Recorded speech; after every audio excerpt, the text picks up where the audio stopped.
ሰላም ሰላም አድማጮቼ በያላችሁበት የሰዓት አቆጣጠር እንደምንዋላችሁ አመሻችሁ አደራችሁ። ከአምቦሎጆ ስፖርት ተጀምሯል። የቻምፒዮንስ ሊግ ምሽቶች ተመልሰዋል። እንግዲህ ዛሬ በተካሄደው የቻምፒዮንስ ሊግ አራተኛ ዙር ጨዋታዎች ናፖሊ ከኢንትራ ፍራንክፈርት በሜዳው ላይ 0-0 ሲለያይ፣ ቀደም ብሎ ተካሄደ ጨዋታ አርሰናል ወደ ስላቪያ ፕራ ተጉዞ በቡካዮ ሳካ 32ኛ ደቂቃ የፍጹም ቅጣት ምት ጎልና በሚካኤል ሞሪኖ 46 እና 48ኛ ደቂቃ ላይ ባስቆጠራቸው ሁለት ጎሎች ከሜዳው ውጪ 3-0 በማሸነፍ በዚህ የአውሮፓ ቻምፒየንስ ሊግ ላይ የያዘውን የ100% የማሸነፍ ሪካርድ ቀጥሎበታል። በሌሎች ጨዋታዎች አትሌቲኮ ማድሪድ 3-1 አሸንፈዋል ዩናይን ሴንት ጊዮስን። ቶተናም 4-0 ኮፐንሃገን ሲያሸንፍ ፒኤስጂ በሜዳው በባየር ሙኒክ 2-1 ተሸንፈዋል። በዚህ ጨዋታ ላይ የቀድሞ የሊቨርፑል ተጫዋች ሉዊስ ዲያዝ በአራተኛውና በ32ኛው ደቂቃ ላይ ጎሎቹን ካስቆጠረ በኋላ 45 ሲደመር 7 በጭማሪ ደቂቃ ላይ በቀይ ካርድ ከሜዳ ወጥቷል። ሁለተኛውን አጋማሽ ባየር ሙኒኮች በጎዶሎ ነበር የተጫወቱት፣ ግን እንደምንም ብለው በመከላከል ፒኤስጂን የአምናውን ሻምፒዮን ይዘው አንድ ብቻ ተቆጥሮባቸው ኔቬስ ነበር ያስቆጠረው ለፒኤስጂ 74ኛው ደቂቃ ላይ ከሜዳቸው ውጭ በጣም ወሳኙን ድል ይዘው እነሱም እንደዚሁ በ100% የማሸነፍ ሪካርድ ቀጥለዋል ማለት ነው። እኔ ዛሬ የምቃኝላችሁ ሊቨርፑል በሜዳው አንፊልድ ሪያል ማድሪድን ያስተናገደበት ጨዋታ ነበር። ይሄ ጨዋታ እንግዲህ የአውሮፓ ቻምፒየንስ ሊግ ብዙ ዋንጫ ያለበት ጨዋታ ነው። ሪያል ማድሪድ 15 ጊዜ፣ ሊቨርፑል ደግሞ 6 ጊዜ። እነዚህ ቡድኖች 15 እና 6 ብዙ እንኳን ልዩነት ቢኖረውም 21 ጊዜ በመውሰድ ከዚህ የበለጠ ግጥሚያ ሊኖር አይችልም። 21 ዋንጫዎች ያሉበት ግጥሚያ ነበረ። ከሊቨርፑል እና በሪያል ማድሪድ መካከል ያለው ኤሲ ሚላን ነው 7 ጊዜ የወሰደው። ዘንድሮ ደግሞ ኤሲ ሚላን በቻምፒየንስ ሊጉ የለም። ሌላኛው ባየር ሙኒክ ነው እንግዲህ 6 ጊዜ የወሰደው።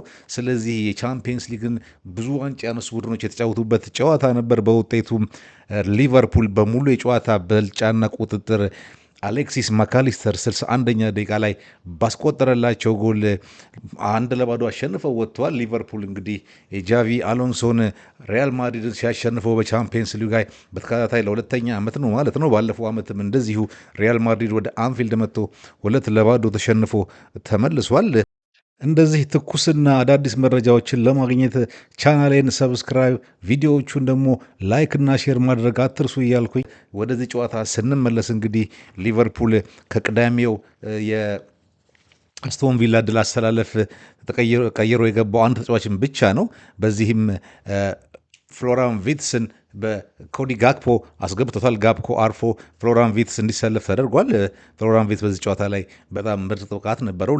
እንደ እሱ ብቻ ሳይሆን ሊቨርፑል ዘንድሮ ያሳየው ምርጥ ብቃት የዛሬው ጨዋታ ነው ማለት ይቻላል እና በዚህ ችሎት ብቻ ነበር የገባው። እንግዲህ በከዋክብት የተሞላ ጨዋታ ነበር ማለት ይቻላል። በሊቨርፑል በኩል ሞሳላ፣ ቪርትስ፣ እነ ቨርጂል ቫንዳይክን መጥቀስ ይቻላል። በዛ በኩል ደግሞ ክሊያን ባፔ፣ ጁድ ቤሊንጋም፣ እነ ቪኒ ጁኒየር የነበሩበት ትልቅ ጨዋታ ነው።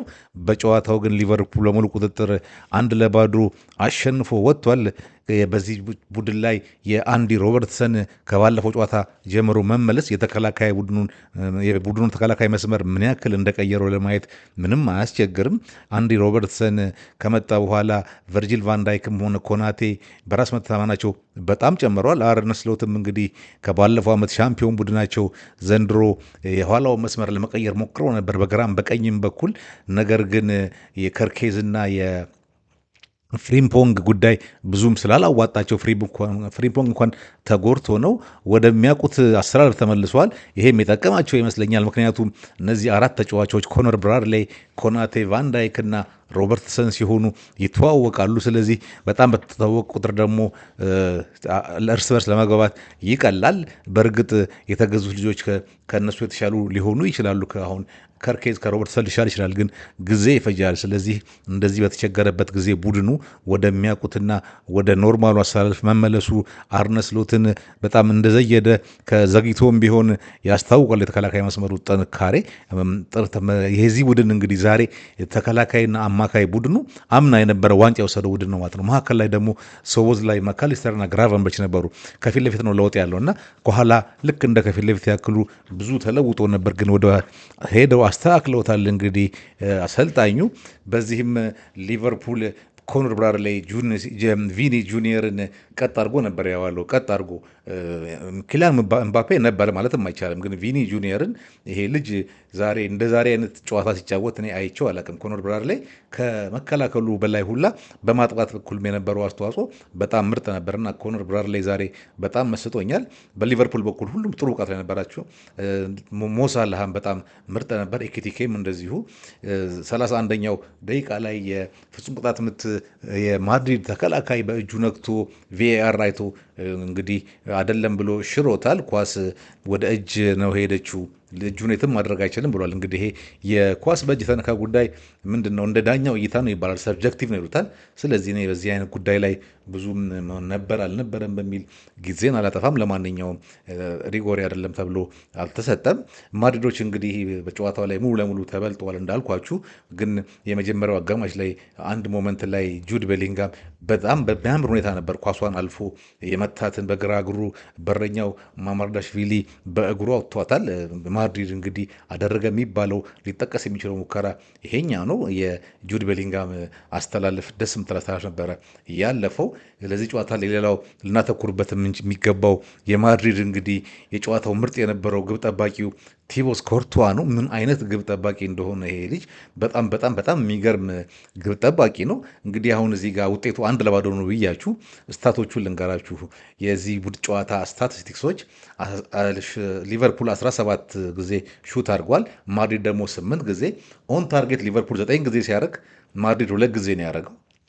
ኤክስጂያቸው የሊቨርፑል ኤክስጂ 2.58 ነው። እንግዲህ 2 ነጥብ ተኩል ጎል አካባቢ የማግባት እድል ፈጥረዋል ማለት ነው። የማድሪድ 0.45 ብቻ ነው። እንግዲህ ግማሽ ጎል የማግባት እድል ያው ባይባልም ግማሽ ጎል ብቻ ያክል ነው የደረሱት ማለት ነው። ጎልኪፐር ሴቭ ላይ ስንሄድ ግብ ጠባቂዎቹ ያዳኑት ኳሶች የሊቨርፑል ግብ ጠባቂ ማማርዳሽቪሊ 2 ጎል ሲያድን ይሄ ቲቦስ ኮርቷ 8 ኳሶችን ነው ያዳ ነው። በእግሩም በእጁም በጠፍሩም ጭምር ነው ኳስ የሚያድን ነው። በተለይ ከእረፍት መልስ እንደገቡ በተከታታይ የማዕዘን ምት ኳሶች ኤኪቲኬ፣ ቨርጂል ቫንዳይክ ሶቦዝ ላይ ከውጭ ከሩቅ እየመታ ያልተመታበት አይነት ኳስ የለም። በጣም በጣም በጣም የሚገርም ተጫዋች ነው ይሄ ተጫዋች።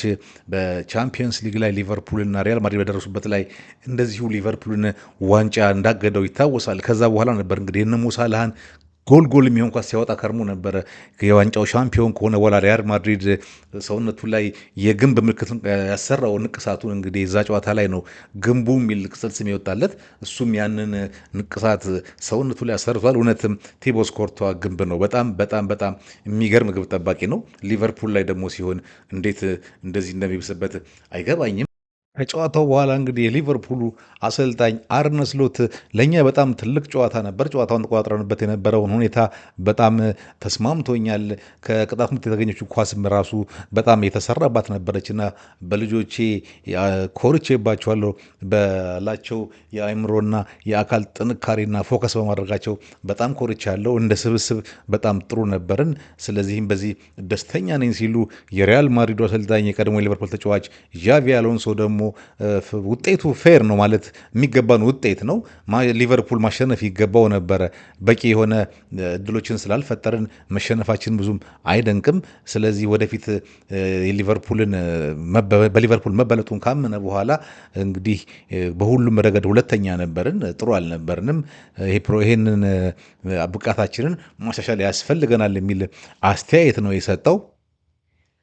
ሌላ እዚህ ጨዋታ ላይ ላይላችሁ ወይም ልነግራችሁ የምፈልገው ነገር 81ኛው ደቂቃ ላይ የቀድሞ የሊቨርፑል ተጫዋች ትሬንት አሌክሳንደር አርኖልድ በጉለር ተቀይሮ ገብቷል። በአብዛኛው የሜዳ ክፍል ቡ እየተባለ ሲጮህበት፣ አንዳንዶች ደግሞ አጨብጭበውለታል፣ ጥቂት ናቸው እና ትሬንት አሌክሳንደር አርኖልድ ወደ ቀድሞ ክለቡ ተመልሶ አልቀናውም፣ ደጋፊዎችም አልተመቻቸውም።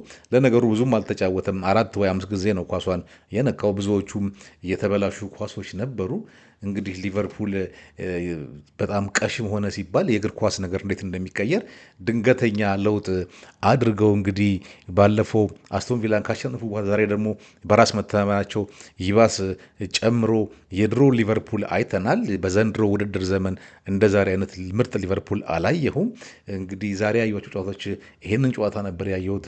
ትልቁም ጨዋታ ይሄ ነበረ። ነገር ሌሎች ጨዋታዎች ይካሄዳሉ በቻምፒዮንስ ሊጉ ላይ። እነሱን አይቼ እስክንገናኝ ድረስ ፕሮግራሜን ላይክ፣ ሰብስክራይብ እና ሼር ማድረጋችሁን አትርሱ። እስከዛው ሰላማችሁ ይብዛ። ቻው